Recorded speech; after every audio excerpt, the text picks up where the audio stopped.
देवराम पंढरीनाथ भगवान की जय। माऊली ज्ञानेश्वर महाराज की जय। जगद्गुरु तुकाराम महाराज की जय। श्री संत मुक्ताबाई की जय। सद्गुरु दिगंबर महाराज की जय। सद्गुरु अरुण महाराज की जय। हरे राम राम कृष्ण कृष्ण हरे हरे।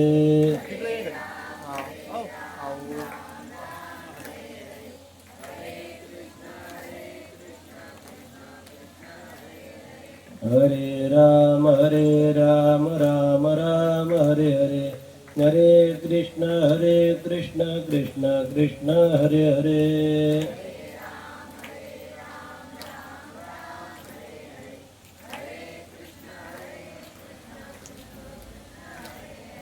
हरे राम राम हरे हरे।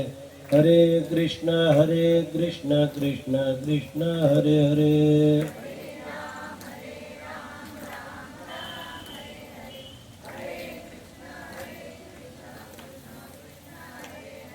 हरे राम राम हरे हरे। हरे कृष्ण कृष्ण कृष्ण हरे हरे।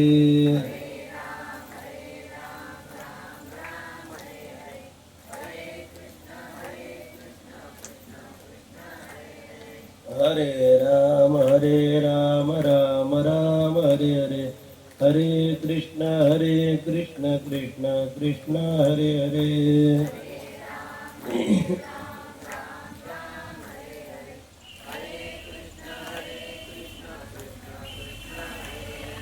हरे राम राम हरे हरे। हरे कृष्ण कृष्ण कृष्ण हरे हरे।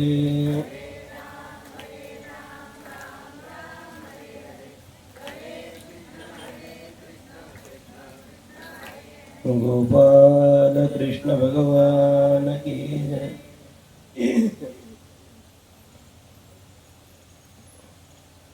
ब्रह्मानन्दं परमसुखदं केवलं ज्ञानमूर्तिं द्वन्द्वातीतं गगनसदृशं तत्त्वमस्यादिलक्ष्यम् एकं नित्यं विमलमचलं सर्वधी साक्षिभूतं भावातीतं त्रिगुणरहितं सद्गुरुं तन्नमामि। नमामि सद्गुरुं शान्तं सच्चिदानन्दविग्रहं पूर्णब्रह्मपरानन्द मेषमालधिवल्लभं सच्चिदानन्दरूपाय विश्वोत्पत्त्यादिहेतवे तापत्रयविनाशाय श्रीकृष्णाय वयं नमः। यं प्रव्रजन्तमनुपेदमपेदकृत्यं द्वैपायनो विरहकातराजुआ पुत्रेति तन्मयदयातरो विनेदु तं सर्वभूतहृदयं मुनिमानतोऽस्मि। नारायणं नमस्कृत्यं नरं चैव नरोत्तमं देवीं सरस्वतीं व्यासं ततो जयमुदीरयेत्। सर्वमङ्गलमाङ्गल्ये शिवे सर्वार्थसाधिके शरण्ये त्र्यम्बके गौरी नारायणि नमोऽस्तुते। मनोजवं मारुततुल्यवेगं जितेन्द्रियं बुद्धिमतां वरिष्ठं वातात्मजं वानरयूथमुख्यं श्रीरामदूतं चरणं प्रपद्ये। श्रीरामदूतं भूतं शरणं प्रपद्ये गोपाल कृष्ण भगवान की जय।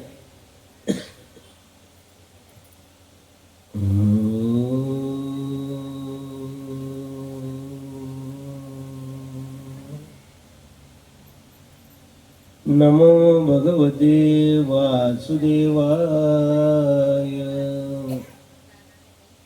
श्री गणेशाय नमः।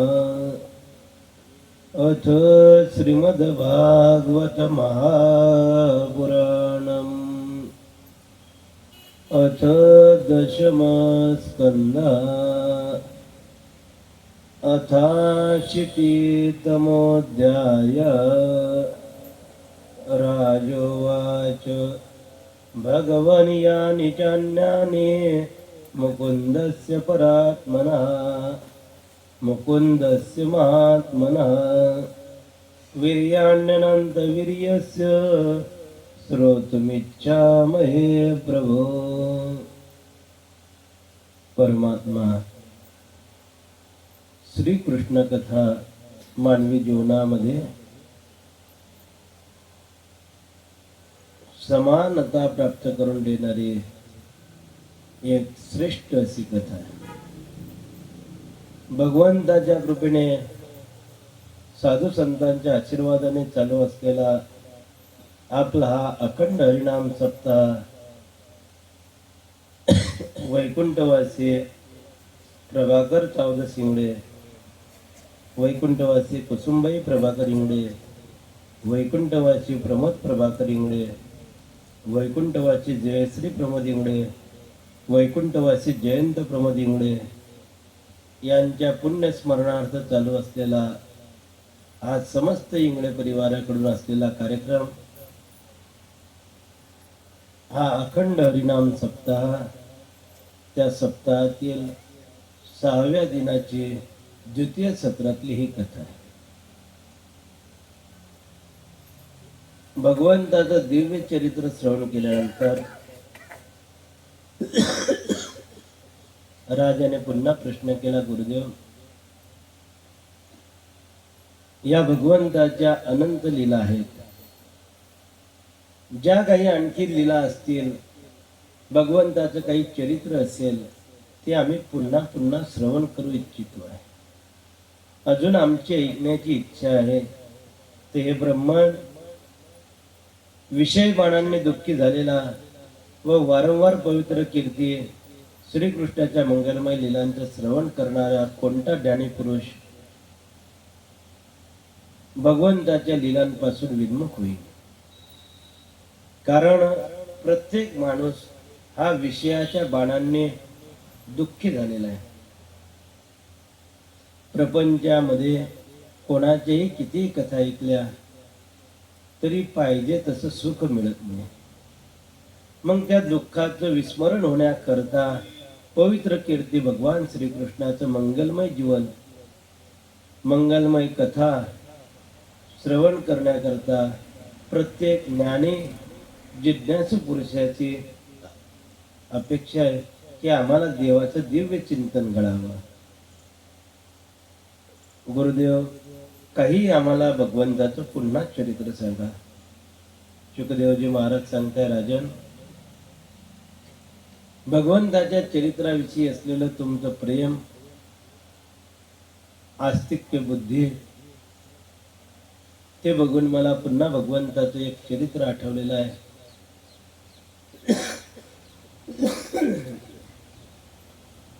की भगवंताचा एक मित्र होता। कृष्णस्यासी सखा कश्चित् ब्राह्मणो ब्रह्मवित्तमः विरक्त इंद्रियार्थेषु प्रशांतात्मा जितेंद्रियः। भगवान श्रीकृष्णाचा एक मित्र होता। तो कसा होता? ब्राह्मण होता। नुसता ब्राह्मण न होता तर ब्रह्मवेत्ता होता। बऱ्याच वेळेला ब्रह्मकुलात जन्म प्राप्त होणे काही लोक ब्रह्मविद्या प्राप्त करीत नाही, दुर्दैवाची गोष्ट। हा मात्र देवाचा मित्र ब्रह्मवेत्ताही आहे आणि ब्राह्मणही आहे. तो देवाचा मित्र आहे. पुन्हा कसा आहे? इंद्रियांविषयी विरक्त आहे, प्रसन्न चित्त है, जो दिया उसका भी भला, न दिया उसका भी भला. प्रसन्न चित्त आहे. जीवनामध्ये जितेंद्रिय आहे, सर्व इंद्रिय त्याने जिंकलेली आहे. यदृच्छया प्रपन्नेन वर्तमान गृहाश्रमे, जे मिळेल त्याच्यामध्ये तो संतुष्ट आहे. कोणत्याही गोष्टीची अपेक्षा तो वाढवत नाही. असा तो सदाचार संपन्न देवाचा भक्त, देवाचा मित्र असताना म्हणले महाराज, माणसं तर सरळ असता हो, पण हुशार कोण असतं? भगिनी, तो जरी सरळ असला तरी त्याची पत्नी तर काही जमा करत असेल ना. शुकदेवजी महाराज म्हणतात नाही, त्याची पत्नी सुद्धा त्याच्यासारखीच आहे. तस्य भार्या कुचेलस्य शुक्षामाच तथा विधा. त्याची पत्नी सुद्धा त्याच्याप्रमाणे सदाचार संपन्न आहे. कोणत्याही गोष्टीची अपेक्षा नाही. या ब्राह्मणाचं नाव आहे सुदामदेव. सुदामदेव सदाचार संपन्न असून ब्रह्मकर्म करायचा. मग त्याने ब्रह्मकर्म केल्यानंतर गावातील लोक काही यथायोग्य दक्षिणा द्यायचे. पण दक्षिणा कशी देतात लोक? काही काही लोकांची दक्षिणा जी ठरलेली आहे तेवढेच देतात, त्याच्यावर ते कधी देत नाही. ठरली म्हणजे सुदामदेव ठरवत नव्हते, लोकच त्यांच्या मनाने द्यायचे. मग अशी गोष्ट आहे महाराज, ओ शोधल्याशिवाय सापडत नाही, चावल्याशिवाय गिळत नाही, न मागितल्याशिवाय मिळत नाही. लोकांचा स्वभाव आज असा आहे, जो मागत नाही लोक म्हणतात ते साधे माणसं आहे, जे दिलं ते घेऊन टाकतात. लक्षात ठेवा. परंतु काय द्यायचं हे समोरच्या व्यक्तीलाही कळायला पाहिजे. एका माणसाच्या घरी ब्राह्मण भावाने लग्नविधी पार पडला. बरं, समाजाची अशी विचित्र पद्धत आहे, सर्वांचे पैसे ताबडतोब देऊन टाकतात आणि फक्त ब्राह्मण बुवाचेच पैसे राहू देतात. हा महाराज, सर्वांचं देणं घेणं आटोपलं, आता फक्त तुमचं राहिलाय, आता ते निवांत देऊ घ्या. ब्राह्मणाचे पैसे राहू देता का? बर, मग ई जायचा केव्हा घरी? काय म्हणतात, केव्हा तरी घरी ई जायचा. मग 8-10 दिवस झाल्यानंतर ब्राह्मण बुवा जातो. महाराज, जो हिशोब बोलणारा होता ना तो घरी नाहीये. बर, पुन्हा 8-10 दिवसानं जातो. तो अरे आहे महाराज, अजून हिशोबच झाला नाही. कोणाच्या पैसेही करता, त्या वाजावाले करता, त्या दारूवाल्याचं बिल राहतं का उधार? ब्राह्मण बुवाचंच बिल उधार नाही. बर, मग अशा 5-6 फेऱ्या होता. ब्राह्मण बुवा बी कंटाळतो. मग म्हणतो, द्यायचं असेल तर देऊन टाका बुवा, नाही तर राहू द्या तुमच्याकडे. मग त्या माणसालाही राग येतो ब्राह्मण बुवाचा. हा, द्यायचं असेल तर द्या, आम्ही काय कोणाचे बुडवले का पैसे? आण रे ते 100 रुपये न बाय या बुवाच्या तोंडावर.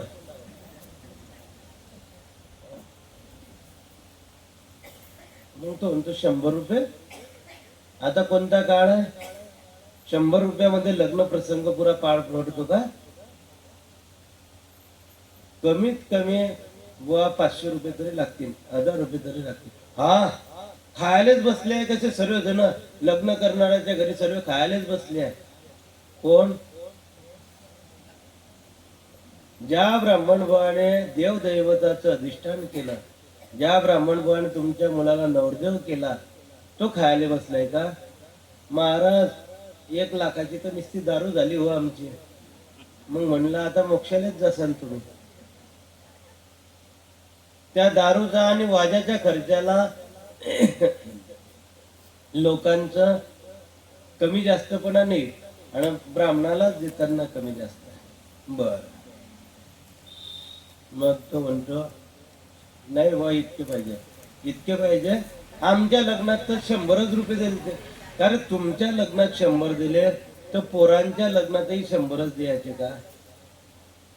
सुदामदेव काही मागत नव्हता. न मागितल्यामुळे सुदामदेवाला लोक थोडीफार दक्षिणा द्यायचे. एकटे होते, प्रपंच होता, तेथपर्यंत संसार चालला. मुलं बाळ होते. मग नंतर मुलं बाळ झाल्यानंतर घरामध्ये अन्नधान्य पुरेना, पैशांची टंचाई पडू लागली. काय करावं? अन्न नाही, काय करावं? मग सुदामदेवाची पत्नी अर्धपोटी राहते आहे आणि घरातल्या लोकांना खाऊ पिऊ घालते, तरी अन्न पुरेना. मग ती उपवास करू लागले. सुदामदेवाला सांगितलं तू अन्न पुरत नाही मुलांना, मग तुम्ही उपवास करा. सुदामदेव रोज सत्संग करायचे. घरामध्ये सरते शेवटी अशी परिस्थिती झाली की मुलांना सुद्धा खायला अन्न पुरेना. आई घरातले सर्व संकट सहन करते, पण कोणती गोष्ट सहन करत नाही. तिचे मुलं उपवासी राहिले की ते गप्प बसत नाही. मग सुदामदेवाच्या पत्नीचं सुरू झालं, अहो एवढी गोष्ट सांगतात की द्वारकेचा राजा तुमचा मित्र आहे, अमुक आहे ढमुक आहे. आपल्या घरी इतकं दारिद्र्य आहे, 18-20 दारिद्र्य आहे. 18-20 म्हणजे 360 दिवस. 18 विश्व नाही, 18-20. 18 गुणिला 20 म्हणजे किती? 360 दिवस दारिद्र्य आपल्या घरी आहे. जाण देवाकडे, काही मागून आणा. जाण देवाकडे, काही मागून आणा. रोज रोज आग्रह केला.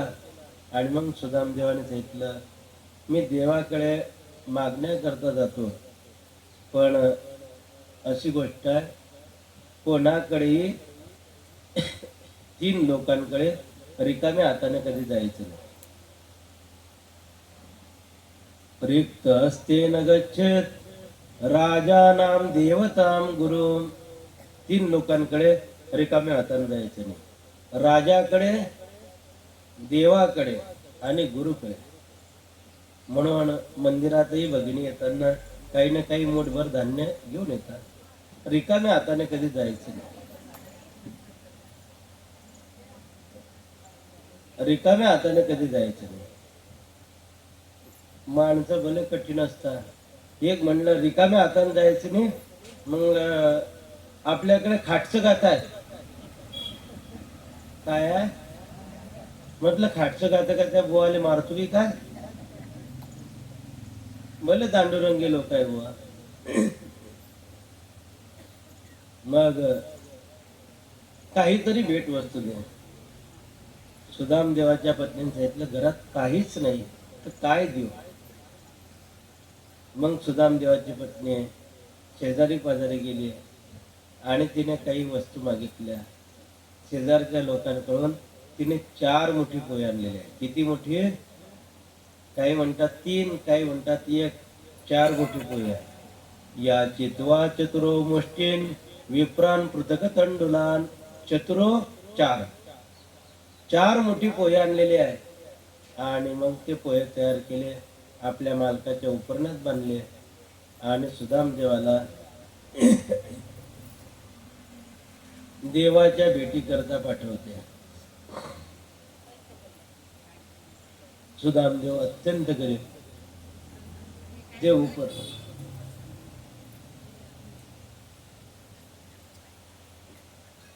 जनतालाच टाकी देणार. गोपाल कृष्ण भगवान की जय. आणि मग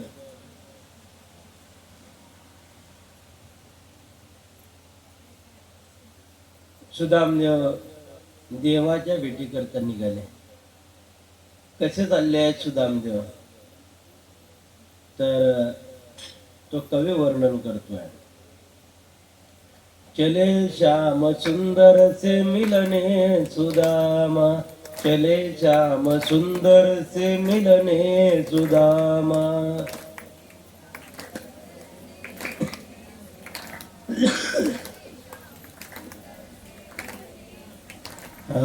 चले श्याम सुंदर से मिलने सुदामा, चले श्याम सुंदर से मिलने सुदामा।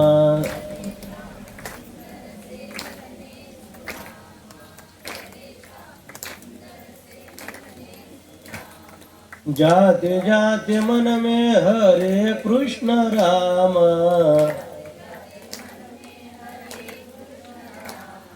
गाते गाते मन में हरे कृष्ण राम।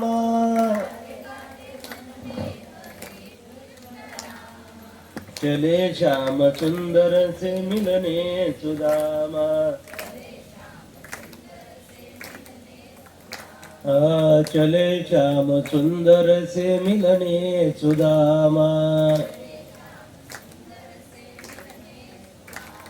गाते गाते मन में हरे कृष्ण रामा,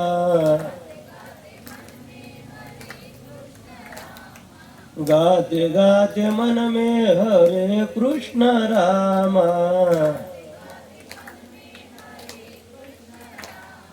चले श्याम सुंदर से मिलने सुदामा, चले श्याम सुंदर से मिलने सुदामा।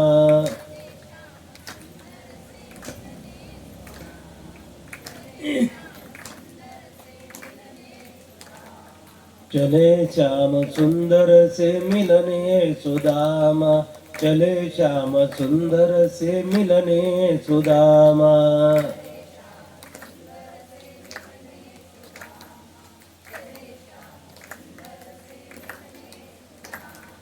चले श्याम सुंदर से मिलने सुदामा, चले श्याम सुंदर से मिलने सुदामा। गोपाल कृष्ण भगवान की जय। आणि मग सुदामदेव अति अशक्त झालेले आहे. सुदामदेवाला तुमच्या आमच्या सारखं पटापट चालता येत नाहीये. केव्हाच्या केव्हा पाऊल टाकताय. अशक्त माणसं पटापट चालता का? केव्हाच्या केव्हा पाऊल टाकताय. कित्येक दिवसाचे उपवासी आहे. पोट पाठीमध्ये गेलेला आहे. प्रवास केला. एका धर्मशाळेमध्ये मुक्काम केलेला आहे. मी जे कथा सांगतोय ते आमचे गुरुजी सांगायचे ती कथा सांगतो. भागवतात थोडीशी कमी जास्त कथा आहे. सुदामदेव त्या धर्मशाळेत मुक्काम करताय. भगवंताला तिकडे कळालं की माझ्या भेटी करता सुदामदेव येतोय. पण हा येईल कधी रे? हा दिवसभरामध्ये 2 कोसही चालत नाहीये. येईल कधी? मग भगवंताने गरुडाला सांगितलं, गरुडा तो सुदामदेव ज्या धर्मशाळेत झोपलेला आहे ती धर्मशाळा उचलून द्वारकेजवळ आण. हे आमच्या गुरुजीचं वाक्य आहे. गरुडाने ती धर्मशाळा उचलून द्वारकेजवळ नेली. द्वारकेजवळ नेल्यानंतर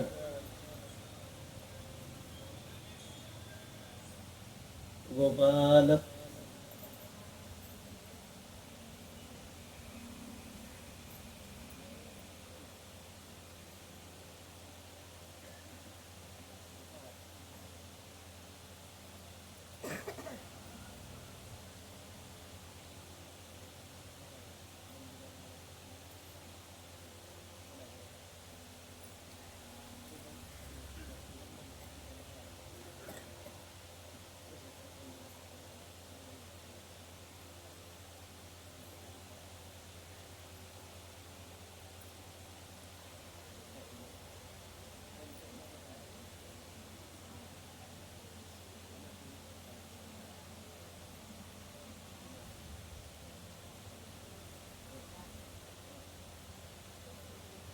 हो शुभम मला व्हॉट्सअपला टाकून द्या.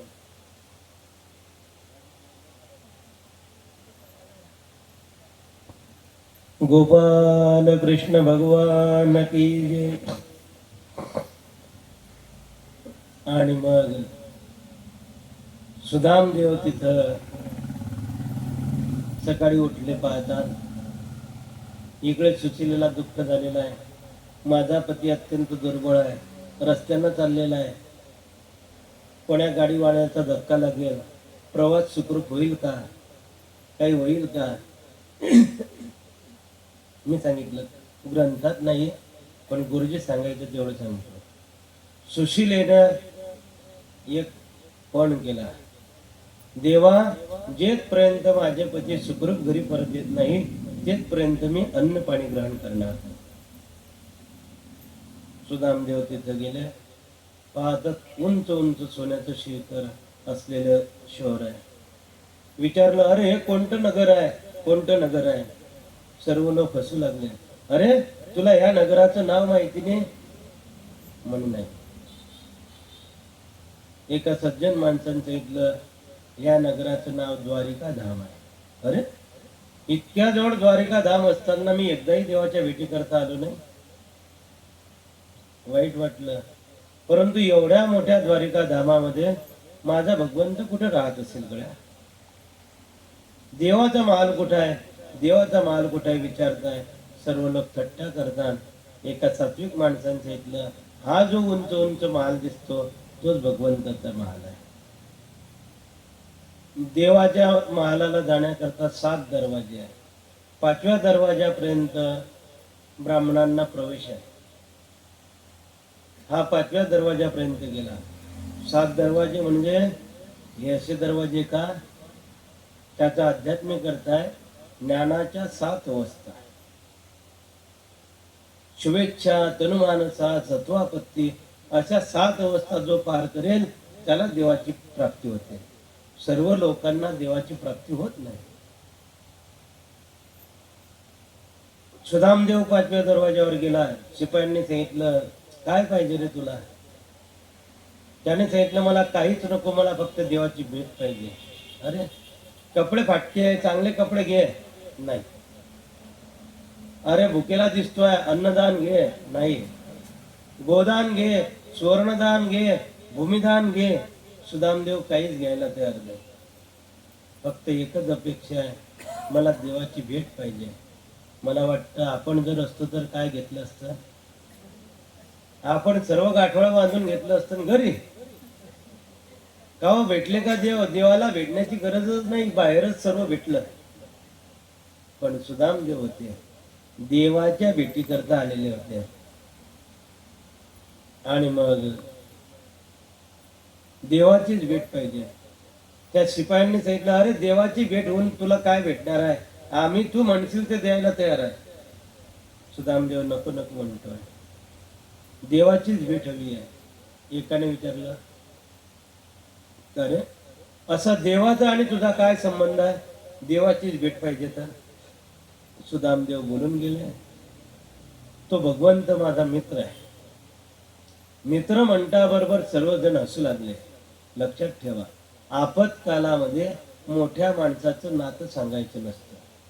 काही काही लोकांना कळत नाही.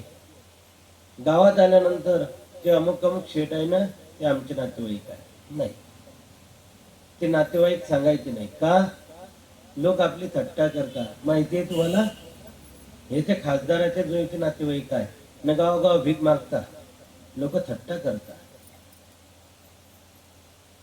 सुदामदेवाची थट्टा सुरू झाली. अरे कसं काय मित्र असेल, देव हा एवढा मोठा लक्ष्मीपती, हा असा कसं काय असेल, यांची मैत्री कशी झाली असेल. थट्टा झाली. एक म्हणला, अरे हो बरोबर आहे, मला माहिती आहे, यांची मैत्री असेल. म्हणे कशी काय, देव आहे लक्ष्मी नारायण आणि हा आहे दरिद्री नारायण. नारायण नारायण सारखा आहे ना. थट्टा चाललेली आहे. सुदामदेव प्रार्थना करतो. एका कवीने त्याचं लेखन केलेलं आहे. तो कवी म्हणतोय, अरे द्वारपालो कन्हैया से कदो, अरे द्वारपालो कन्हैया से कदो, किधर पे सुदामा करीवा गया. अरे द्वारपालो कन्हैया से कदो, किधर पे सुदामा करीवा गया है। सिर पे न टोपी तन पे न जामा, बता दो उन्हीं को नाम है सुदामा। भटकते भटकते न जाने कहाँ से, किधर पे सुदामा करीवा गया है। सुदाम देवाने निरोप दिला. सर्वजण थट्टा करताय. एक सात्विक शिपाई होता, तो भगवंताच्या भेटी करता गेला. भगवंत आणि रुक्मिणी माता गप्पा गोष्टी करत होते. देवाने शिपायाकडे पाहिलं. काय रे?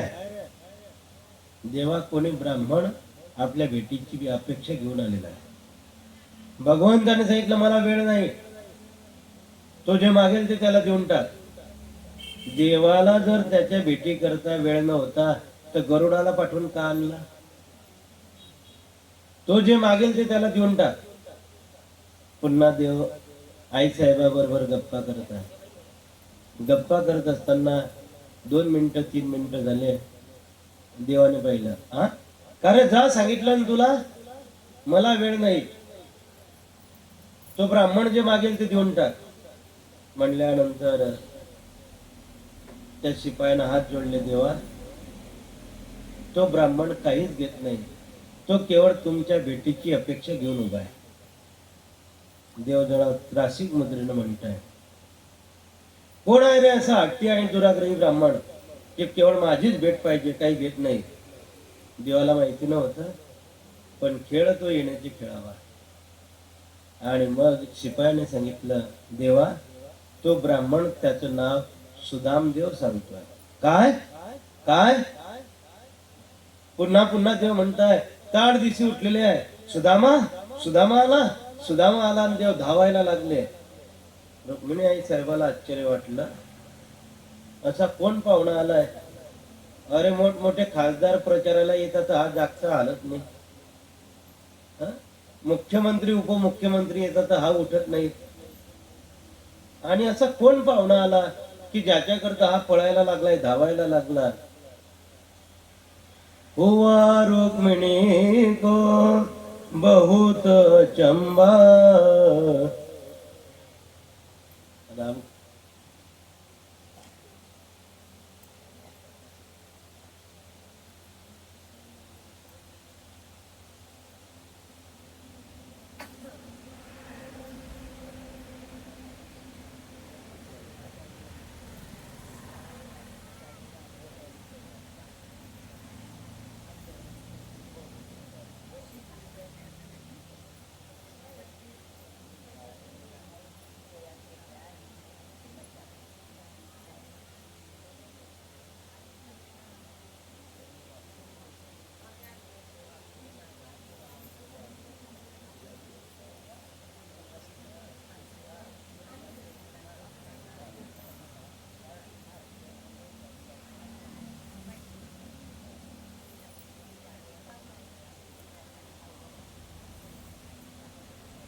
गोपाल कृष्ण भगवान की जय. सुदामदेव भगवंताच्या भेटीकरता जात आहे. देव धावत पडत सुदामदेवाच्या भेटी करता येत आहे. सर्व लोकांना आश्चर्य वाटत आहे. अरे देव जातोय कसं काय, इतका काय धावतोय. धावताना देव कोणत्याच गोष्टीचा विचार करत नाही. सरसर सरसर सरसर सरसर देव धावायला लागले. सर्व लोक आश्चर्यचकित झाले. एका क्षणामध्ये वातावरण बदललं.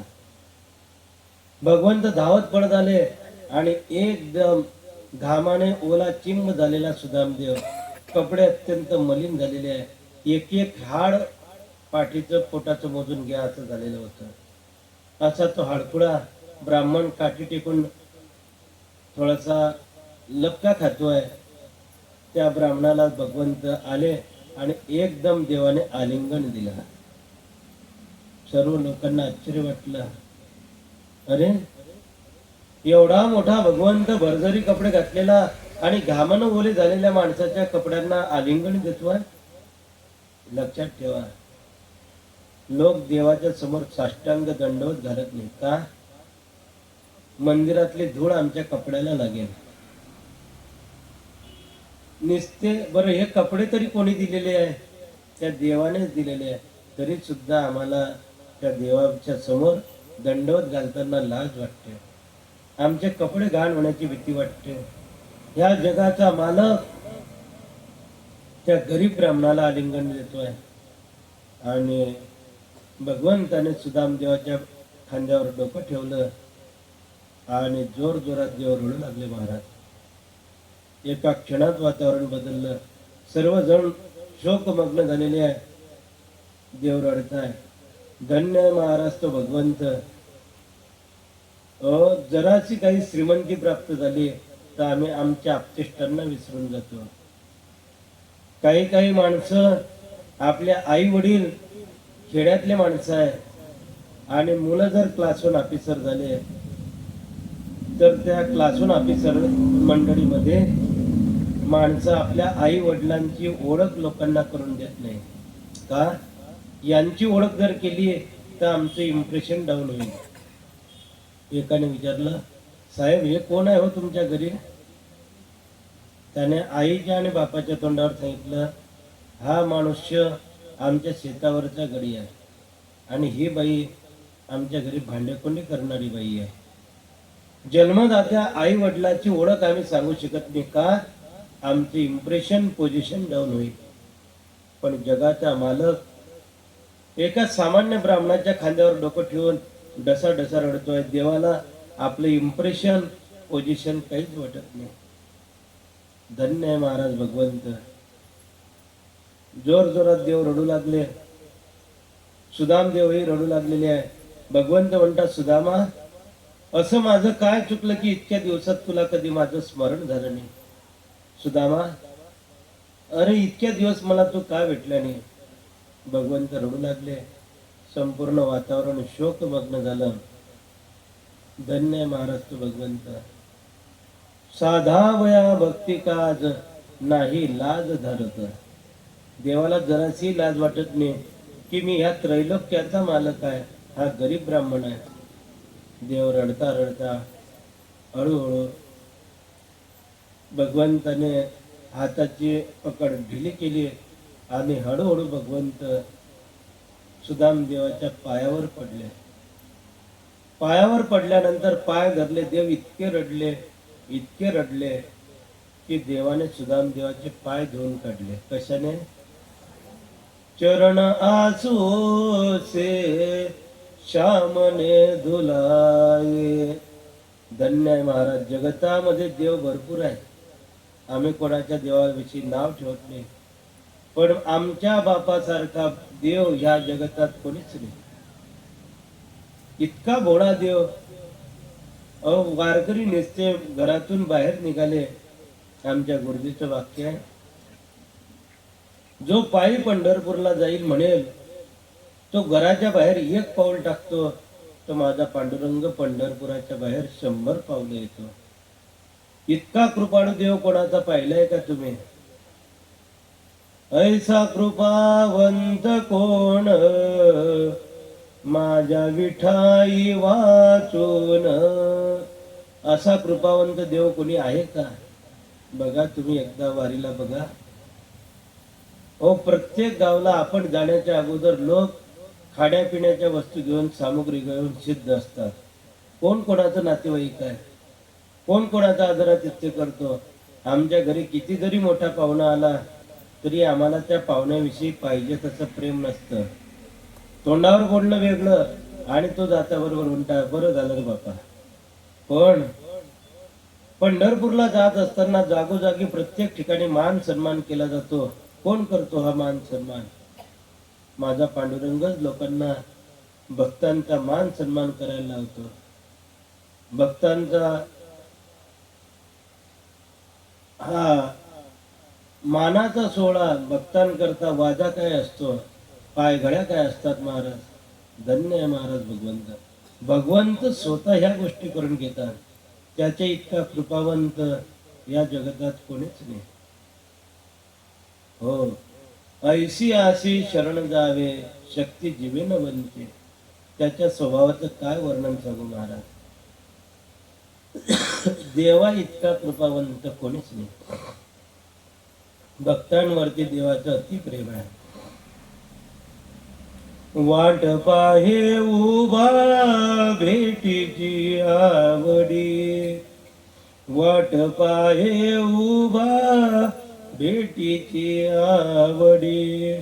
कृपाळू तातडी उतावीळ उतावीळ, वाट पाहे उभा भेटीची आवडी. कधी माझे भक्त येतील, कधी माझे भक्त येतील. देव भक्तांच्या आदरातिथ्य करताय. देवाने सुदाम देवाचे पाय धुवून टाकले. इतका भोळा देव या जगतात कोणीच नाही. असतील काही देव भोळे, पण माझ्या देवा इतका भोळा नाही. तुका म्हणे भोळी विठ्ठल कृपेची कवडी. अत्यंत भोळ दैवत आहे भोळा माझा बाप. तो भगवंत भोळा आहे, पण काय करतो? वाट भक्ताची पाहतो. भक्तांची वाट पाहत असतो महाराज. सांगा ना, एवढे 20 लाख लोक पंढरपूरला येतात पण एकही उपाशी राहत नाही. कोणाची शक्ती आहे? माझ्या पांडुरंगाची शक्ती आहे. सर्वजण भगवंताचा तो व्यवहार पाहून आश्चर्यचकित झालेले आहे, शोकमग्न झालेले आहे. देव जोर जोरात रडताय. तो शोकमग्न वातावरण पाहून सुदाम देवाच्या डोळ्यातूनही पाणी पडलं. जसे डोळ्यातून अश्रूचे थेंब पडले ते भगवंताच्या अंगावर पडता बरोबर देव एकदम उठले. सुदामा, मी किती रडतोय याला किंमत नाही. तू रडू नको, तू रडू नको. आता तुझ्या जीवनातले दुःखाचे प्रसंग संपलेले आहे. खुशी की समा तेरे करीबा गई है. सुदामा, तू रडू नको. देवाने सुदाम देवाचे अश्रू पुसले आणि या जगाचा मालक भगवंत सुदाम देवाला आपल्या खांद्यावर बसवत आहे आणि नाचत नाचत पुढे चाललेले आहे. राजमहालाकडे चाललेले आहे. म्हणून शरण जावे, म्हणून शरण जावे, सर्व भावे देवासी तो अवतरील पार. भगवंताची शरणागती करा. तुझ विना कोणा शरण जाऊ नारायणा. ऐसा मीन देखे कोणे दुजा तिही त्रिभुवने. देव अत्यंत कृपाळू आहे. देवाची शरणागती करा म्हणल्यानंतर रुक्मिणी मातेला आश्चर्य वाटलं होतं. नाचत नाचत देव राजमहालाजवळ गेले. रुक्मिणी मातेनं सुदाम देवाची आरती उतरवली. सुदाम देवाने आत प्रवेश केलेला आहे. सुदाम देव सिंहासनावर बसलेले आहे आणि मग भगवंताने सुदाम देवाची पाद्यपूजा केली. पाद्यपूजा करत असताना जवळजवळ बऱ्याच स्त्रियांना वार्ता कळाली की देवाचा मित्र आलेला आहे. म्हणल्यानंतर राजमहालामध्ये गर्दी होते. भगवंत सुदाम देवाला क्षम कुशल विचारताय आणि त्याच वेळेला राजमहालामध्ये बऱ्याच स्त्रियांची गर्दी होती. 1200 स्त्रियांनी दर्शन घेतलं. सुदामदेव प्रत्येकाला आशीर्वाद देतोय. अखंड सौभाग्यवती भव, कीर्तिमान भव, अष्टपुत्र सौभाग्यवती भव. मी सांगितलं, आमचे कथाकार सांगतात सुदाम देवाला थोडासा राग आला. देवा, मी आला तुला एवढा आनंद झाला की मला चहा नाही, पाणी नाही, काही नाही, काही नाही. न पूर्ण गावामध्ये दवंडी देत बसला की माझा मित्र आला. भगवंत म्हणलं, मी कुठं गावात गेला? तू आला तेव्हापासून तर तुझ्याजवळच आहे. म्हणे मग हे सर्व गावातल्या बाया माझ्या पाया पडायला आल्या. भगवंत असू लागले, अरे सुदाम देवा, गावातल्या नाही माझ्या घरातल्या आहे आणि त्याही पुरे आल्या नाही. म्हणजे ह्या 1000 बाया तुझ्या घरच्या? देवान सांगितलं 1000 नाही, माझ्या घरी 16,108 आहे. सुदामदेव म्हणला, बापा बापा, देवा तुझ्या घरी 16,108 न आमची दुखते 1 मध्ये पाठ. कसं काय रे देवा? म्हणजे सुदामा तूही लग्न केलं? हो म्हणे देवा. मग कशी काय रे माझी वहिनी? सुदाम देवाने सांगितलं, देवा ते धर्म व्यक्ती आहे, शास्त्र जाणणारी आहे. असं? मग जर शास्त्र जाणणारी आहे, धर्म जाणणारी आहे, तर तू माझ्या भेटीला आला तर तिने मला काहीतरी भेट वस्तू दिली असेल. आता सुदामदेव भानावर आले. नाही देवा, काही नाही दिलं, काही नाही दिलं. सुदामदेव ती परचुंडी लपवत आहे. काही दिलं नाही, काही दिलं नाही. म्हणल्यानंतर भगवंताच्या लक्षात आलं. आम्ही विनोदाने विचारतो, कोणत्या माणसाचा खिसा कापला जातो? खिसा कापतात ना लोक. कोणाचा खिसा कापतात? अरे जो मनुष्य नेहमी खिशाला हात लावतो, आहे का, आहे का, चोर म्हणतो याच्याच खिशात पैसे. काही काही माणसं 5-5 लाखाची अशी पिशवी, 5-5 लाख रुपये भरतात आणि त्या युरियाच्या पिशवीमध्ये पैसे ठेवतात आणि अशी एसटीत फेकी देतात. सर्व लोक त्या पिशवीवर बसतात, लाता मारत जातात, हे करत जातात, पण कोणी ते पिशवीले पाहत नाही. आणि कोणाच्या पिशवीमध्ये 50 रुपये असतात, पण गळे पाहतो, माझी पिशवी आहे का, माझी. चोर त्याचीच पिशवी घेऊन जातो. सुदामदेव पुन्हा पुन्हा ते उपरणं लपवताय. देवाच्या लक्षात आलं, या उपरण्यातच काहीतरी आहे. देवाने बहाणा केला आणि सुदामदेवाचं ते उपरणं हिसकवलं. आणि उपरणं हिसकवल्यानंतर ते पुरचुंडी सोडली तर पोहे होते. 1 मुठभर पोहे भगवंताने आपल्या तोंडात टाकले. सुदामदेव म्हणले, देवा नको नको, ते कोरडे पोहे खाऊन तुझं पोट दुखेल. भगवंताने ते पोहे घेतले आणि म्हणतात, वा वा सुदामदेवा, काय गोड पोहे आहे रे. आजपर्यंत ब्राह्मणाच्या घरचं अन्न खाऊन खाऊन मन विटलं होतं, आज मात्र खरी तोंडाला चव आली. मला सांगा, पोहे गोड आहे का? आणि पोहे जर गोड असते तर त्याला मीठ मिरची लावावं लागली असती, तेल लावावं लागलं असतं. परंतु भक्ताने दिलेली कोणती वस्तू भगवंत ग्रहण करणार आहे. भावग्राही जनार्दना. 1 मूठ देवाने तोंडात टाकली, दुसरी मूठ टाकणार. त्याच वेळेला आई साहेब रुक्मिणी मातेने हात धरला, देवा आम्हालाही प्रसाद द्या. आज हे जे पोहे शिल्लक राहिलेले आहे ते रुक्मिणी मातेमुळे, आम्हालाही प्रसाद द्या. म्हणल्यानंतर हा प्रसाद आपल्याला भेटलेला आहे.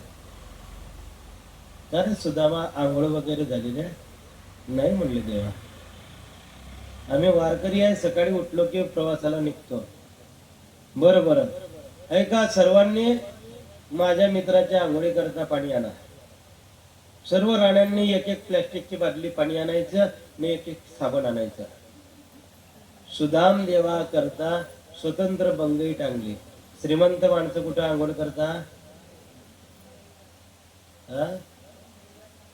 श्रीमंत माणसं आंघोळ करता भर चौकामध्ये आणि गरीब माणसं बाथरूम मध्ये. श्रीमंत मनुष्य आंघोळीला बसला की म्हणता वाजवा रे आता वाजा, आता नवरदेव नातू आहे. मग सुदाम देवा करता बंगई टांगलेली आहे आणि सुदाम देवाचं स्नान चाललंय. प्रत्येक राणीने जास्त नाही तर 15-15 लिटर पाण्याची बाटली आणलेली आहे. सांगा बरं कितलं पाणी झालं असेल? 16,108 गुणिला 15. भगवंत थट्टा करताय, सर्व राण्यात साबण लावताय, लाईट बाय, हमाम, संतूर, रेक्सोना. भगवंत थट्टा करताय, रुक्मिणी ब्राह्मण हाडकुळा आहे बरं, जास्त जोरात रगडशील तर त्याचा जीव निघून जाईल. थट्टा मस्करी चालली. सुदामदेवाचं स्नान झालं. भगवंताने भरभरी कपडे दिले आणि कपडे दिल्यानंतर पुन्हा सुदामदेवाची पाद्यपूजा करताय, तिलक करताय. भगवंताने विचारलं, सुदामदेवा तुला काही त्रास होतोय रे? म्हणे कशाचा? नाही, इतकं पाणी तुझ्या अंगावर टाकलं तर तुला थंडी वाजते का? तुला थंडी सहन होत नाही. म्हणे कोण म्हणतं? कोण म्हणतं म्हणजे मला माहिती आहे तुला पाणी, थंड पाणी सहन होत नाही. म्हणे कसं काय रे? तुला आठवत नाही? तू आणि मी गुरुच्या घरी लाकडं आणण्याकरता गेलो होतो, धो पाऊस आला होता, तर त्या थंडीने तुझे दात किती वाजत होते रे? देव कोणाचाही अपराध सहन करत नाही. देवाजवळ केलेल्या अपराधाची कबुली द्या. देव क्षमा करायला तयार आहे, पण अपराध लपवू नका. सुदामदेव भानावर आले आणि सुदामदेवाने सांगितलं, देवा मला क्षमा कर, नको नको त्या गोष्टी, नको नको त्या गोष्टी. म्हणे काय? देवा माझे दात थंडीनं वाजत नव्हते, तर तुला आणि मला खाण्याकरता गुरुमातेनं चणे दिले होते. मला भूक लागल्यामुळे मी तुझे चणे खाल्ले, मला क्षमा कर. अशी कथा इथं आलेली आहे. एका टीकाकाराने एक वेगळं मत मांडलंय. आता टीकाकार स्वतंत्र आहे, मी तुम्हाला सांगितलं होतं. वेगळं मत आहे, पण काही काही कीर्तनकार त्याच गोष्टी घेऊन येतात आणि मग म्हणतात, तुम्ही भागवत ऐकलं ना, मग बुवानं ते हे गोष्ट सांगितली का? तुम्ही कीर्तन करायला आले का भागवत सांगायला आले? भागवत सांगणारा बुवा त्याच्या परीने बरोबर कथा सांगतोय, पण काही माणसं चुकीची आहे. मग त्या टीकाकाराचं मत आहे की सुदामदेव देवाचे ते चणे मुळीच खाणार नाही. तर गुरुच्या घरी असताना संदीपनी ऋषीच्या आश्रमाच्या शेजारी एक साध्वी तपश्चर्या करायची, नामस्मरण करायचे. त्या साध्वीचा नियम असा होता, सकाळी पाण्यामध्ये मुठभर चणे टाकायचे, रात्री ते पाणी चणे काढायचे, पुरचुंडी बांधायचे, झाकून ठेवायचे. सकाळी त्या चण्यांना थोडे थोडे कोंब यायचे. ते मुठभर चणे खाल्ले की दिवसभर तिच्यावरच नामजप करायचे, असा तिचा नियम होता. एके रात्री तिच्या पर्णकुटीमध्ये चोर आले. हिच्याजवळ धन असेल, खूप शोध घेतला, ते पुरचुंडी दिसली, ते पुरचुंडी घेतली, हे धनाने भरलेली आहे. पुढे जाऊन पाहिलं तर हिच्यात तर चणे बांधलेले आहे. त्यांनी पुन्हा ते पुरचुंडी बांधली आणि फेकून दिली. ती संदीपनी ऋषीच्या आश्रमाच्या बाहेर. सकाळी गुरुपत्नी आली आश्रम जळायला, अरे चण्यांची पुरचुंडी पडलेली आहे. तिने ते उचलली, ठेवून दिली. आणि भगवंत आणि सुदामदेव आता ते लाकडं आणण्याकरता होता. इकडे ही साध्वी उठली, पाहते माझी चण्यांची पुरचुंडी कोण घेऊन गेला. कोणी नेली, कोणी नेली? ज्याने माझी चण्यांची पुरचुंडी नेली असेल त्याच्या घरी नेहमी 18-20 दारिद्र्य राहील, तो कायमस्वरूपी दरिद्री राहील. तिने शापवाणी उच्चारली. ही गोष्ट, ती पुरचुंडी सुदामदेवाजवळ दिली. सुदामदेव भविष्य जाणत होता, असं त्या टीकाकाराचं मत आहे. मग सुदामदेवाने विचार केला, हे जर चणे माझ्या भगवंताने खाल्ले तो दरिद्र होईल, म्हणून सुदामदेवाने ते चणे खाऊन टाकले, असं त्या टीकाकाराचं मत आहे. परंतु मी त्या मताशी सहमत नाही. सुदामदेवाला जर माहिती होतं की हे चणे खाल्ल्यानंतर माणसं भिकारी होणार आहे, सुदामदेव ते झाडाखाली ठेवून देतात, काही करतात, तो कशाला खाता? काही लोक व्यासांच्या पुढे बोलण्याचा प्रयत्न करतात. व्यासांनी महाभारतामध्ये कर्णाचं सुंदर वर्णन केलेलं आहे, परंतु काही लेखकांनी नंतर तिच्यावरती कादंबऱ्या लिहिल्या, मृत्युंजय कादंबरी लिहिली. तिच्यामध्ये कर्ण खूप चांगला सांगितला आणि त्याच्यावरती अन्याय झाला असं दाखवलेलं आहे. हे तुम्ही आम्ही सामान्य माणसं आहे. व्यास हे त्रिकाल ज्ञानी होते, सत्यदर्शनी होते. त्यांना कर्णाचा काय स्वभाव होता हा स्वतः त्यांनी पाहिलेला होता. नंतर आपण बोलणारे कोण? म्हणून काही लोक आपल्या बुद्धीचा केवळ आविष्कार दाखवतात, वस्तुस्थिती पाहत नाही. म्हणल्यानंतर माझं तरी स्पष्ट मत आहे, सुदाम देवाने ते चणे खाल्ले म्हणून देवाचा हिस्सा सुदाम देवाने खाल्ला, म्हणून सुदामदेव दरिद्री झाले. सुदामदेव दरिद्री झालेले आहे ही गोष्ट भगवंताला कळाली आणि भगवंताने त्याच्याकडून त्या दोषाचा उच्चार करायला लावला. सुदामदेवांनी सांगितलं, देवा मला क्षमा कर. भगवंताचं कृपाळू आहे. देवाने सुदामदेवाच्या कपाळावर अक्षर पाहिले, श्री क्षय. काय अक्षर होते? श्री क्षय. श्री म्हणजे लक्ष्मी, क्षय म्हणजे नाश. देव म्हणले असं नाही जमणार. जो माझ्या भेटी करता आला त्याच्या जीवनात लक्ष्मीचा नाश नाही राहणार. मग देवाने कपाळावर थोडंसं पाण्याचे थेंब होते, ते पुसण्याकरता देवाने ते कपाळ पुसायला लागले. मग श्री क्षय शब्द होते ना, देवाने असंच पुसायला पाहिजे ना. देवाने असं उलट पुसलं. उलट पुसल्यामुळे ते अक्षरही उलटे झाले. क्षयचा झाला यक्ष आणि श्री जसाचा तसा पडला. यक्ष म्हणजे अखंड, श्री म्हणजे लक्ष्मी. आता याच्या घरी अखंड लक्ष्मी राहील. देवाच्या भेटीला जाता बरोबर भगवंत आपलं प्रारब्ध बदलवून टाकतो. म्हणून एकदा तरी देवाच्या भेटी करता अवश्य अवश्य पंढरपूरला या. तुका म्हणे जन्मा आल्याचे सार्थक, विठ्ठलची एक देखलिया. तुमच्या नरदेहाची सार्थकता त्या दयाघन पांडुरंगाच्या भेटीशिवाय, दर्शनाशिवाय तुमच्या नरदेहाची सार्थकता होणार नाही बापू. एकदा तरी त्याच्या पायावर मिठी घाला. त्याच्या पायी घाला मिठी, त्याच्या पायी घाला मिठी. म्हणे महाराज कितले पैसे लागतील? मोल न घे जग जेठी, मोल न घे जग जेठी. भावा एकासाठी, भावा एकासाठी खांदी वाहे आपुल्या. तुम्ही जर भाव धरून भगवंताच्या पायाला मिठी मारायला लागले तर तो भगवंत तुम्हाला त्याच्या खांद्यावर बसवेल. महाराज इतका कृपाळू माझा पांडुरंग आहे. त्याच्या भेटी करता अवश्य अवश्य जा. नंतर भगवंताने त्याच्या जीवनात अखंड लक्ष्मी दिली. स्त्रीचा क्षय होता तो नष्ट झाला. सुदामदेव जेवायला बसले. आमचे कथाकार जास्त सांगतात, देवाच्या सर्व स्त्रिया आल्या. देवा, सुदामदेवा नाही जास्त काही आमच्या हातचं, तर एक एक गुलाबजाम तरी खा. सांगा बरं किती होती? थट्टा मस्करी चाललेली आहे. करता करता 3 दिवस झाले. पाहुण्याची किंमत किती दिवस? शहाणा पाहुणा कोणता? आला गोड जेवण झालं की त्याने पिशवी उचलली पाहिजे, तो शहाणा पाहुणा. परंतु काही काही पाहुणे मुक्कामी राहतात.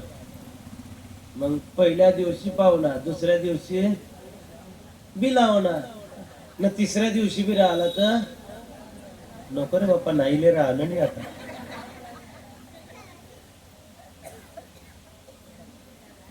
शहाणे पाहुणे ते आहे की आल्या आल्या जाण्याचा विचार करतात.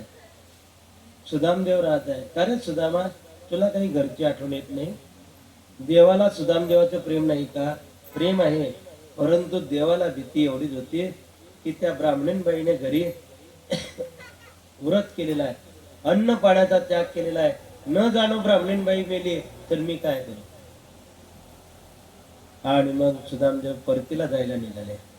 परतीला जायला निघाल्यानंतर भगवंतांनी सांगितलं, सुदामा हे बर्जरी कपडे माझे सोडून टाक, तुझे तुझे फाटके घाल. सुदामदेवाने एका क्षणात ते कपडे सोडले, आपले आपले जुने कपडे घातले. येत जा बरं सुदामा आमच्या घरी. आपण असतो तर तिथंच त्याच्या तोंडावर चांगलं असतं. समजलं आम्हाला तुझ्या घरी येऊन सण काय येतं. हलकटासारखा म्हणला की तुला घरची काही आठवण येते का, आम्हाला घरी पाठवतोय. आणि जाताना सुद्धा चांगले कपडे उतरवून घेतले आणि फाटके कपडे दिले. आता पुन्हा तुझ्या दारी पाय ठेवणार नाही. आपण असे माणसं आहे. पण भक्त आहे. भक्त होणे म्हणजे काय, देवाचे भक्त होणे म्हणजे काय, गळ्यात मोठमोठ्या तुळशीच्या माळा घालणे, धोतर नेसणे, कपाळाला भला मोठा गंध लावणे म्हणजे भक्त होणे आहे का. भक्त होणे म्हणजे देव ज्या परिस्थितीत ठेवेल त्या परिस्थितीमध्ये देवाचे उपकार मांडणे, याला म्हणतात भक्त होणे.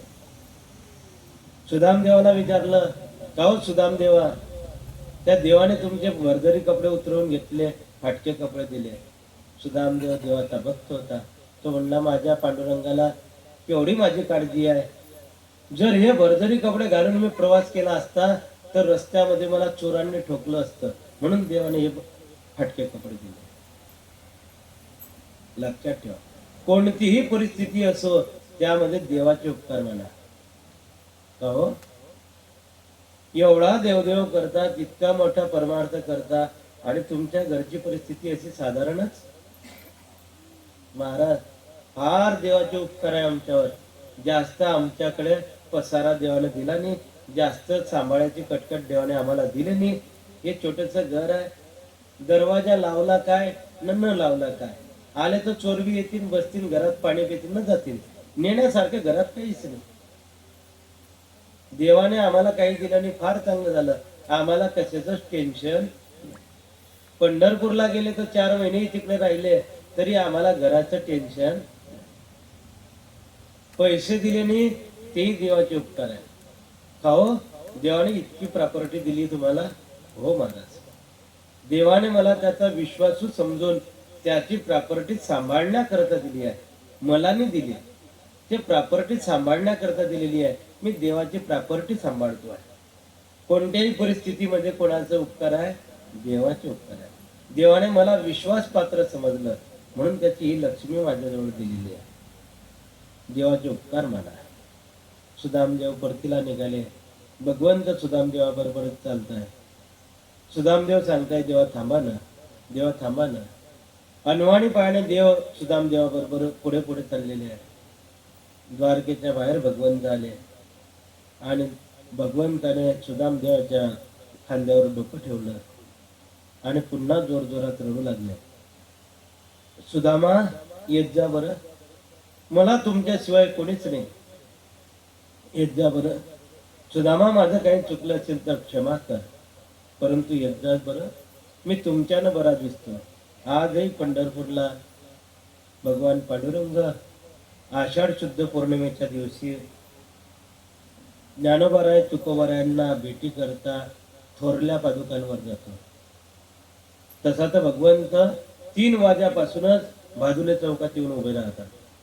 ज्ञानोबारायांची मन धरणे करतात. ज्ञानोबाराय, जाऊ नका आळंदीला, जाऊ नका आळंदीला. परंतु ज्ञानोबाराय सांगतात, देवाची समजूत काढतात. वारकरी पंढरपूरला जात असताना उड्या मारत जातात आणि परतीला निघतात त्यावेळेला अति शांत स्वभावाने, कोणी कोणाशी बोलत नाही, हसत नाही, बोलत नाही, अति खालच्या स्वरामध्ये देवाचं भजन चालू असतं. का, वियोगाचं दुःख तेव्हा जास्त आहे. कर्ण होतो. ज्ञानोबाराय रथात बसतात, भगवंत रथाच्या खाली चालतात आणि काही पंढरपूरचे वारकरी आळंदीच्या वारकऱ्यांना निरोप देण्याकरता थोरल्या पादुकांवर जातात. थोरल्या पादुकांवर विसावा होतो. वारकरी एकमेकांचा निरोप घेतात आणि वारकरी एकमेकांच्या गळ्यात पळून डोळे अश्रूने भिजवून टाकतात. ज्ञानोबारायांच्या खांद्यावरती भगवंत डोकं ठेवतात. ज्ञानोबाराय, आम्हाला सोडून चालले, पण कमीत कमी एक गोष्ट करा, कायमस्वरूपी राहत नाही तर आषाढी आणि कार्तिकीला तरी मजजवळ येत जा. आषाढी कार्तिकी विसरू नका मज, सांगत से गुज पांडुरंग. तो पांडुरंग काय म्हणतो, तुम्ही मला विसरू नका. सुदामदेव आले आणि मग त्या धर्मशाळेत सुदामदेव झोपताय. गरुडाने पुन्हा ती धर्मशाळा उचलली, सुदामपुरी जवळ नेऊन ठेवली. सकाळी सुदामदेव उठले, पाहतात, अरे रस्ता चुकला कडे आपला, हे तर सोन्याचं नगर द्वारकाच आहे. पण आपल्या घरी येत असताना फाकणवर अमुक अमुक होतं, हे तर बरोबर आहे.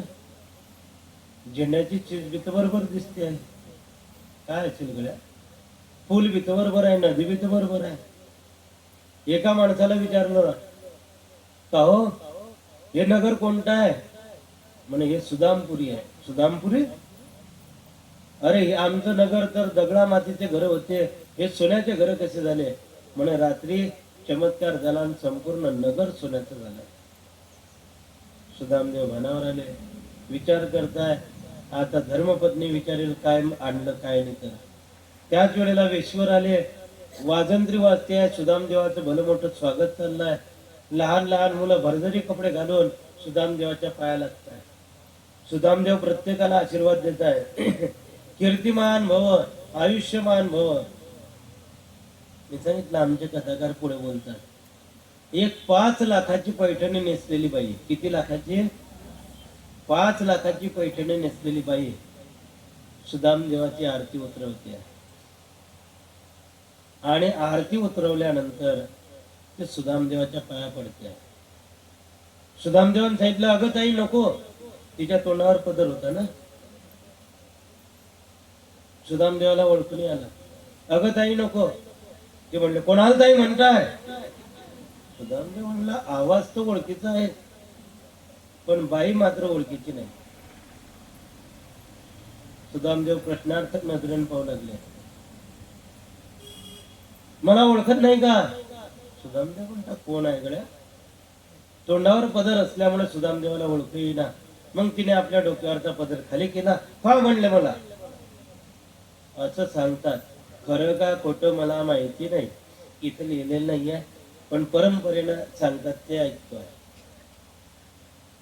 सुदामदेवाची फजगत झाली, त्यांच्या धर्मपत्नीने डोक्यावर पदर घेतलेला होता, म्हणून त्यांना त्यांची धर्मपत्नी ओळखता आली नाही. म्हणून सुदामदेवाची फजगत झाली. तेव्हापासून ब्राह्मण समाजाच्या स्त्रिया डोक्यावर पदर घेत नाही. खरं का खोटं देव जाणे. बरं, ब्राह्मण समाजात हे झालं, ह्या लेवा पटलाय म्हणजे काय झालं असेल गड्या? याच्या बी तर बाया डोक्यावर पदर घेतात नाही. म्हणले महाराज, या आता खेडूत पद्धत झाली आहे. हमारी संस्कृती हमारी विरासत है. लक्षात ठेवा, खान पान आणि वस्त्र अलंकार कधी बदलवू नका. आता म्हातारे बी म्हणता, मला मॅगीच करी द्या. काय चगले आहे रे लोक. खान पान आपलं सोडायचं नाही. मी सांगितलं, एकटा माणूस आमच्या गावात अर्धा शेर डाळीचे वडे खायचा. अर्धा शेर डाळीचे वडे एकटा माणूस खायचा. आता एक वाटीभर डाळ टाकतात ना, तिच्यात 4-5 वडे करतात ना, घरातले लोक सर्व गणमन फिरतात. पचन शक्ती त्याची पाहिजे. आपले आभूषण, आपलं वस्त्र बदलवू नका. जे आहे तेच. मला मोठं आश्चर्य वाटतं, इतर धर्माचे लोक ज्यांना आपण गलिच्छ समजतो, ते संपूर्ण शरीर झाकण्याच करता आज आंदोलन करताय. आम्हाला शाळेमध्ये याच्याकरता असेच कपडे पाहिजे ना. आमच्या इथं उच्च विद्या विभूषित झाले आणि आम्ही तिच्यातून काय शिकलो तर अंग प्रदर्शन करण्याकरता निघालो. जितके कमी कपडे तितके आम्हाला बरे वाटतात असं नाही. आपल्या जे पूर्वजांचे चालीरीती आहे त्या काही गोष्टी सांभाळल्या पाहिजेत. नाही ना महाराज, स्त्रिया तर राष्ट्रपती पदावर बसल्या, किती पुढे गेल्या. मला सांगा, या देशाच्या राष्ट्रपती पदावरती अगोदर पहिली एक स्त्री बसली. कोण? खानदेश कन्या राष्ट्रपती प्रतिभाताई. परंतु ताईचा कधी पदर पडलेला तुम्ही पाहिला? मग आपण किती मोठे झाले. जरासं या गोष्टीला सांभाळा. सुदामदेवान सांगितलं, हे कपडे कुठून आले? म्हणे जेवण दिले. सुदामदेवाने सांगितले, हे कपडे सोडून टाक, आपले आपले फाटके कपडे घाल.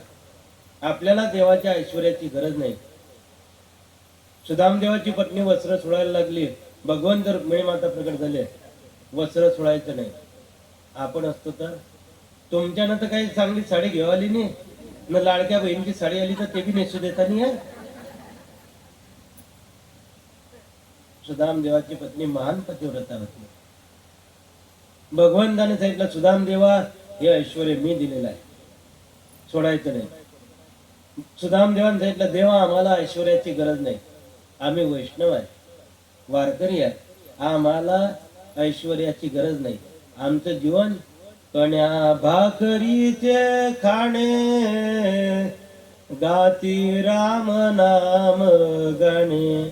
आम्हाला कण्या दिल्या, भाकरी दिल्या, तेवढं खाल्लं की फक्त भगवंताचं नामस्मरण करणे हा आमचा धर्म आहे. आम्हाला या गोष्टीची गरज नाही. आम्हाला ऐश्वर्य नको, ऐश्वर्य भक्तीतलं प्रतिबंध आहे. भगवंताने सांगितलं, सुदामदेवा मी जरी तुझ्या घरी ऐश्वर्य दिलं तरी तुझ्या भक्तीत खंडना पडणार नाही. म्हणून हे माझ्या ऐश्वर्याचा स्वीकार कर. देवाने सुदामदेवाला सोन्याची नगरी दिली आणि मोठं ऐश्वर्य दिलं. श्रीमद भगवद्गीतेमध्ये एक श्लोक आलेला आहे, तो श्लोक जसाचा तसा श्रीमद भागवतात आहे. कोणता आहे तो श्लोक? तुमच्या गावात भागवत कथेत बुवानं सांगितलंच नाही. गीतेतला श्लोक जसाचा तसा भागवतात आहे. 9व्या अध्यायातला श्लोक आहे गीतेचा, भागवतामध्ये 81व्या अध्यायामध्ये 4थ्या क्रमांकाचा तो श्लोक आहे. तो श्लोक आहे, पत्रम पुष्पम फलम तोयम यो मे भक्त्या प्रयस्यति तदहम भक्त प्रवृत्त. ह्या रे पुढच्या भाऊ, तदहम भक्त प्रवृत्त मष्णामी प्रयतात म्हणा. दोन घेऊन जा. तर अशा प्रकारे सुदाम देवाला ऐश्वर्य दिलेलं आहे. सुदाम देवाला जे सुदामपुरी दिलेली आहे त्या सुदामपुरीचं नाव आज काय आहे? काय आहे? पोरबंदर. या पोरबंदरला एका राष्ट्रपुरुषाचा जन्म झालेला आहे. कोणाचा? माहिती नाही तुम्हाला? राष्ट्रपिता महात्मा गांधी. नंतर सूर्यग्रहण आलं. सूर्यग्रहणाकरता सर्वचे सर्व लोक कुरुक्षेत्राला ब्रह्म सरोवरावरती गेलेले आहे.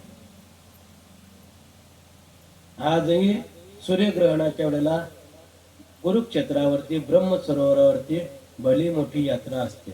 आज तक चॅनलवर तुम्ही पाहू शकता. खूप मोठी गर्दी झालेली आहे.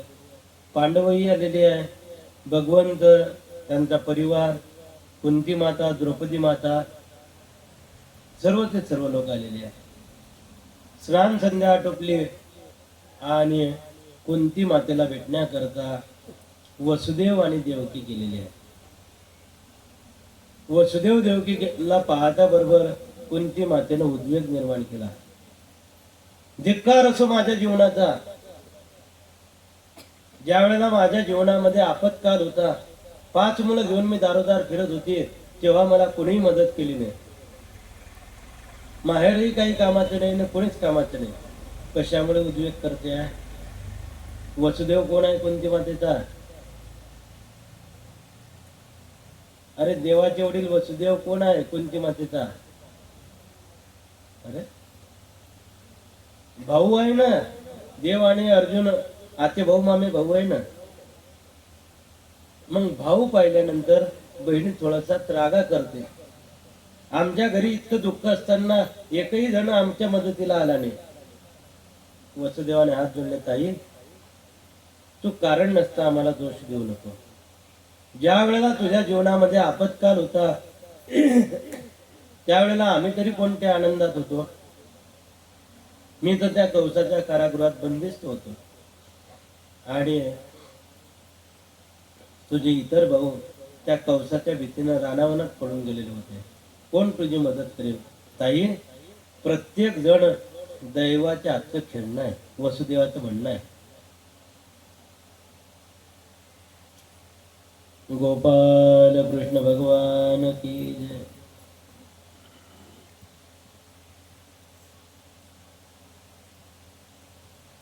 अंबमास्मान सुयेथा दैव क्रीडन कान नरान.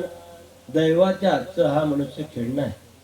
ताई, दैवगती कशी होती तू आम्हाला दोष देऊ नको वगैरे वगैरे. वसुदेव आपल्या बहिणीची समजूत काढतात. त्याच वेळेला सांगतात नंद बाबा आणि यशोदा माता आली. यशोदा मातेला पाहिल्यानंतर देवकी मातेने आपले दोन्ही हात यशोदा मातेच्या गळ्यात टाकले. जोर जोरात रडू लागली. अगं यशोदे, तू होती म्हणून माझा मुलगा जिवंत राहिला. यशोदा माताही जोर जोरात रडू लागली. देवकी, मला क्षमा कर. मी तुझ्या मुलाचं खरं सुख तुझ्यापासून हिरावून घेतलं. मला क्षमा कर. मला सांगा, कोणत्या मुलांपासून आई वडिलांना सुख होतं? अरे, कोणत्या मुलांपासून आई वडिलांना सुख होतं? जाऊ दे, आणखीन प्रश्न वेगळा विचारतो. तुम्हाला लहान लहान मुलांपासून सुख होतं का त्या घोडमुंजाईपासून सुख होतं? लहान लहान मुलांपासून. मग देवाचं बालपण कोणी भोगलं? यशोदा मातेनं. मला क्षमा कर वगैरे वगैरे वार्तालाप चाललाय. इकडे देवकी मातेनं स्वतंत्र पंडाल टाकलेला आहे. आपला द्रौपदी मातेचा स्वतंत्र पंडाल आहे. आम्ही नेहमी सांगतो, लग्न जरी एका हॉलमध्ये असलं तरी सर्व लोक एकत्र बसतात का? नाही. म्हाताऱ्या लोकांचा एक ग्रुप, मध्यम वयाच्या लोकांचा एक ग्रुप, तरुण पोरींचा वेगळा ग्रुप. लग्नामध्ये ज्याच्या त्याच्या वयानुसार लोक बसतात. मग द्रौपदी मातेच्या पेंडालमध्ये अनेक जण भेटायला आले. देवाच्या स्त्रिया भेटायला आल्या. सर्वांचं स्वागत द्रौपदी मातेने केलं. मग विचारलं, का ग इतक्या सर्व जणी माझ्याच भावाच्या गळ्यात कशा काय पडल्या? तुम्हाला का गावात पोरं दिसत नव्हते? आल्या कुठं? तीर्थावर. द्रौपदी मातेने थट्टा केली आणि प्रत्येक स्त्री उठून उभी राहिलेली आहे. देवाच्या स्त्रिया आणि आपल्या लग्नाचा इतिहास सांगताय. लग्नाचा इतिहास सांगून सरते शेवटी प्रत्येकीचा एक एक शब्द आहे, मी त्या देवाच्या घरची दासी आहे, मी त्या देवाच्या घरची केरसुनी आहे, मी त्या देवाची जन्मजन्माची सेवा करायला मिळावी एवढीच माझी इच्छा आहे. आमचे गुरुजी सांगायचे, भगिनींनी हा 83वा अध्याय स्वतः वाचून घ्यायचा भागवतातला. मालकाविषयी किती परम भाव ठेवला पाहिजे भगिनीने, हे इथं लिहिलेलं आहे. हो, मी त्या देवाच्या घरची दासी आहे, मी त्याची घरची केरसुनी आहे. किती भाव असेल. आपण तो सालदार येतो. सालदार आल्यानंतर जुन्या काळातली गोष्ट, ते भगिनी चहा आणते. तो चहा पितो.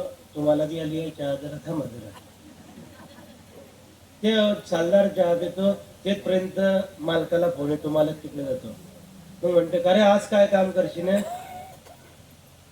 म्हणे मालकाने सांगलाय अमुक अमुक काम करायचं. ते म्हणते, ते काम करायचं नाही, मी सांगते हे काम कर. तो म्हणतो, नाही मालकानं ते सांग. तुझ्या मालकाला काय अक्कल आहे? कोण म्हणते?